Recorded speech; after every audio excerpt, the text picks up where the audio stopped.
कोविड-19 महामारी के कारण विश्व भर की अर्थव्यवस्थाओं में तीव्र गिरावट देखी गई है। इस महामारी ने औद्योगिक क्षेत्र के विभिन्न घटकों, आपूर्ति श्रृंखला, मानव संसाधन आदि को गंभीर रूप से प्रभावित किया और इसके साथ ही दैनिक खपत में भी भारी गिरावट देखने को मिली।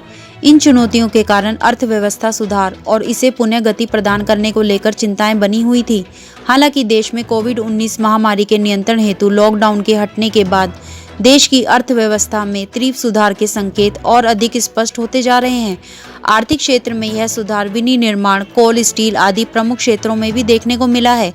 हालांकि सेवा के क्षेत्र के साथ कुछ अन्य क्षेत्रों में यह सुधार उतना प्रभावी नहीं रहा। ऐसे में अर्थव्यवस्था को पुनः गति प्रदान करने के लिए कुछ बड़े सुधारों की आवश्यकता होगी।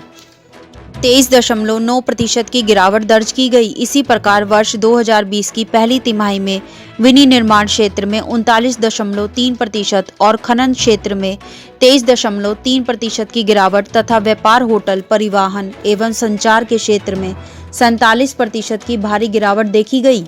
कोविड-19 महामारी के प्रसार को नियंत्रित करने के लिए भारत में 25 मार्च 2020 से देशव्यापी लॉकडाउन लागू करने की घोषणा की गई थी।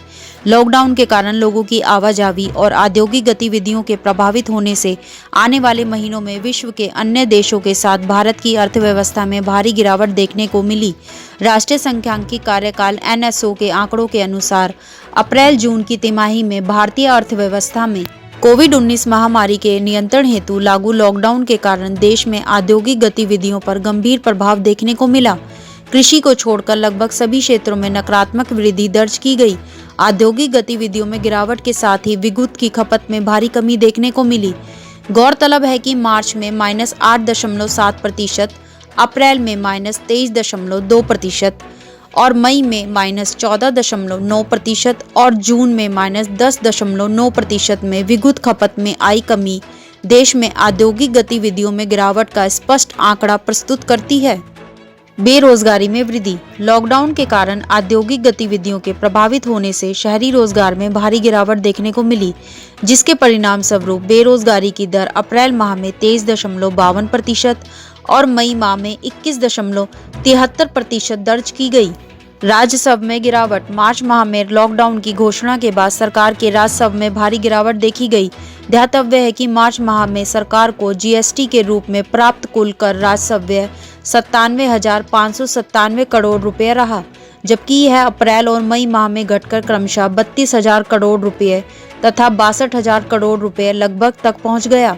राजस्व में हुई गिरावट के कारण सरकार के लिए औद्योगिक उत्पादन और खपत में हो रही गिरावट को कम करने के लिए बाहरी समर्थन प्रदान कराना एक बड़ी चुनौती बन गया। केंद्र सरकार द्वारा कोविड-19 महामारी से प्रभावित अर्थव्यवस्था को गति प्रदान करने के लिए आत्मनिर्भर भारत अभियान के तहत आर्थिक पैकेज की घोषणा की गई। इसके तहत सरकार के विविध क्षेत्रों के लिए लगभग 20 लाख करोड़ रुपए जारी करने की रूपरेखा प्रस्तुत की गई। कोविड-19 के कारण उत्पन्न हुई आर्थिक चुनौतियों को देखते हुए भारतीय रिजर्व बैंक RBI द्वारा 27 मार्च को बैंक ऋण के भुगतान पर 90 दिनों में 1 मार्च से 31 मई तक के अस्थायी स्थगन की घोषणा की गई। इस अवधि को बाद में 31 अगस्त तक बढ़ा दिया गया। केंद्र सरकार द्वारा कोविड-19 के दौरान ग्रामीण अर्थव्यवस्था में तरलता को बनाए रखने के लिए मनरेगा, महात्मा गांधी राष्ट्रीय ग्रामीण रोजगार गारंटी अधिनियम के बजट परिव्यय में 65% की वृद्धि की गई। इसके साथ ही सरकार द्वारा प्रधानमंत्री किसान सम्मान निधि या PM किसान योजना और प्रधानमंत्री गरीब कल्याण योजना आदि के माध्यम से अतिरिक्त सहायता उपलब्ध कराई गई। इसके साथ औद्योगिक क्षेत्र की वित्तीय चुनौतियों को देखते हुए सरकार ने दिवाला शोधन अक्षमता संहिता IBC 2016 में संशोधन करते हुए IBC की प्रक्रिया शुरू करने हेतु डिफॉल्ट की सीमा को 1 लाख रुपए से बढ़ाकर 1 करोड़ रुपए कर दिया गया था। IHS इंडिया मार्केट द्वारा मासिक सर्वेक्षण के अनुसार अक्टूबर 2020 में विनिर्माण क्षेत्र के क्रय प्रबंधक सूचकांक में पिछले एक दशक में सबसे बड़ी वृद्धि दर्ज की गई है। फरवरी माह के पहली बार ऑटोमोबाइल कंपनियों ने वाहनों की बिक्री में वृद्धि दर्ज की है और कोर उद्योगों के उत्पादन में भी सुधार देखने को मिला है। सितंबर माह में कोर उद्योगों के उत्पादन में मात्र 0.8% की गिरावट देखने को मिली, जो कि अगस्त माह की 7.3% और अप्रैल की 40% गिरावट से काफी कम है। सितंबर माह में कोयला विद्युत और इस्पात के उत्पादन में सकारात्मक वृद्धि देखने को मिली है। हाल के दिनों में कई क्षेत्रों से आर्थिक सुधार के संकेत मिलने के बावजूद भी देश की अर्थव्यवस्था में निरंतर आर्थिक सुधार आने वाले दिनों में खपत, निवेश और निर्यात में वृद्धि पर ही निर्भर करेगा। अक्टूबर माह में देश के निर्यात में 5.4% की गिरावट देखी गई, जबकि अप्रैल-अक्टूबर के दौरान इस क्षेत्र में 19% की गिरावट और इसी अवधि के दौरान देश के आयात में 11.6% की गिरावट दर्ज की गई। देश के निर्यात में सूक्ष्म, लघु और मध्यम उद्यम क्षेत्र की भूमिका बहुत ही महत्वपूर्ण है।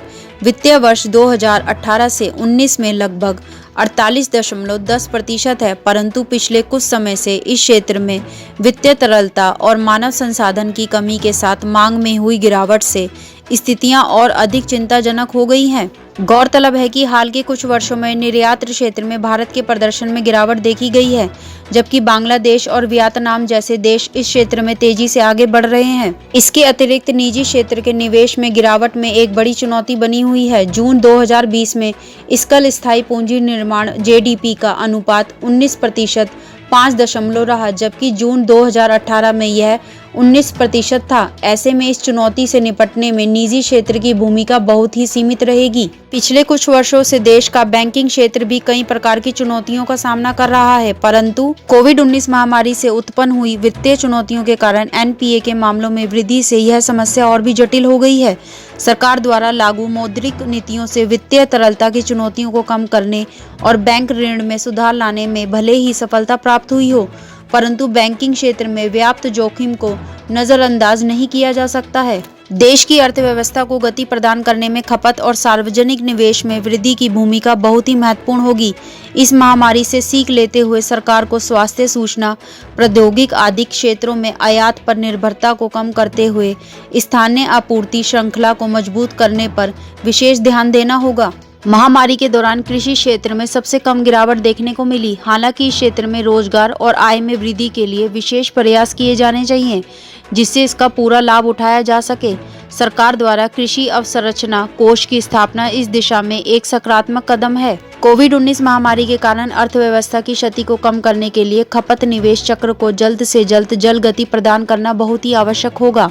साथ ही सार्वजनिक खपत और विवेकाधीन खर्च में वृद्धि से निजी क्षेत्र के निवेश को भी बढ़ाया जा सकता है। कोविड-19 महामारी ने वैश्विक अर्थव्यवस्था को गंभीर रूप से प्रभावित किया है। इस महामारी के दौरान आपूर्ति श्रृंखलाओं के बाधित होने, श्रमिकों के पलायन और वित्तीय तरलता की चुनौतियों के साथ इसके किसी प्रामाणिक उपचार के अभाव में उत्पन्न हुई अनिश्चितता से अन्य सभी क्षेत्रों के साथ आर्थिक क्षेत्र को अभूतपूर्व क्षति हुई है। देश के अधिकांश हिस्सों से लॉकडाउन के हटने के बाद पिछले कुछ महीनों में स्थितियों में कुछ सुधार हुआ है।